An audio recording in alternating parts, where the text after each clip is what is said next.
16 octobre 2020. Samuel Paty, professeur d'histoire, est assassiné, victime d'un acte terroriste, à la sortie de son collège dans les Yvelines.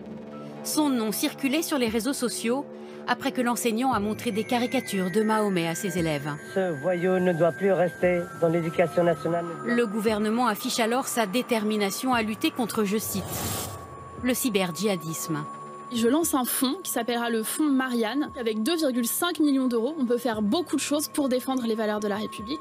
Nous avons voulu savoir comment ces fonds ont été utilisés et comment ils ont été contrôlés. Révélation ce soir, dans l'œil du 20h.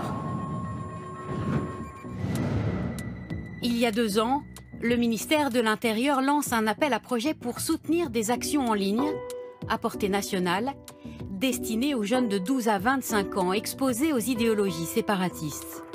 Le calendrier est serré. En quelques semaines, 17 dossiers ont été retenus pour un montant global de 2 17 600 €. Après 4 mois d'enquête, nous nous sommes procuré la liste des 17 structures qui ont reçu des subventions. Associations sportives, productions audiovisuelles, éditeurs de bandes dessinées. Des contenus sont mis en ligne. Au total, quelques dizaines de milliers d'euros de subventions pour certaines, plusieurs centaines de milliers d'euros pour d'autres. 4 associations se partagent près d'1 300 000 €. Parmi elles, l'Union des sociétés d'éducation physique et de préparation au service militaire. 355 000 € de dotation. Avec pour objectif, selon la convention d'attribution, déployer un contenu multimédia et un message positif de réenchantement des valeurs de la République. Une association présidée à l'époque par Cyril Karounagaran, au sein de laquelle on trouve également Mohamed Sifaoui, un expert reconnu des questions de radicalisation. Parmi les productions de l'association, notamment 13 vidéos sur YouTube, dont la majorité ne dépasse pas les 50 vues, un compte Instagram avec seulement 138 abonnés. Contacté, Mohamed Sifaoui nous assure que les fonds ont bel et bien rémunéré des collaborateurs. L'argent qui a été capté par l'association est un argent qui a servi principalement au salaire des geeks qui ont produit du contenu et du contre-discours à travers des comptes visibles et d'autres du trolling. Ça a duré à peu près 5 ou 6 mois. Et les salariés étaient combien en CDD?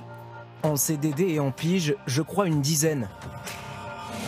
Pourtant, depuis, nous avons pu consulter les relevés bancaires de l'association.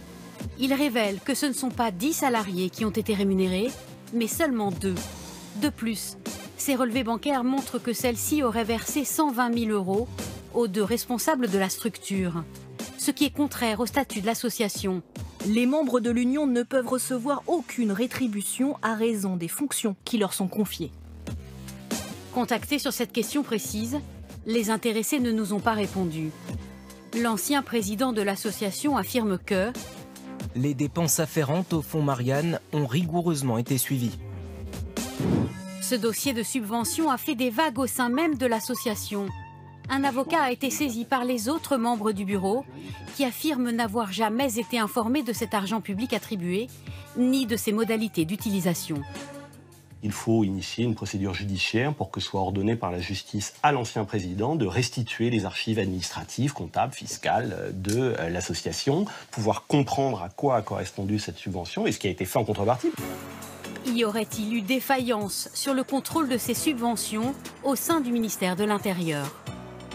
Christian Gravel, en charge du fonds Marianne, affirme que les associations seront contrôlées. On est en train d'effectuer un contrôle, comme on le fait pour toutes les associations. On effectue toujours un contrôle a posteriori qui permet de distinguer si oui ou non les fonds publics ont bien été utilisés. Si cette procédure nous permet de déterminer, de constater qu'il y a eu un certain nombre d'éléments tangibles s'inscrivant dans une mauvaise utilisation de ces fonds, il va de soi qu'une procédure judiciaire sera engagée. Le secrétariat d'État chargé de la citoyenneté nous informe avoir saisi ce jour l'inspection générale de l'administration d'une mission sur l'attribution de la subvention, son usage et le contrôle qui en a été assuré. Les conclusions sont attendues pour fin mai, au plus tard.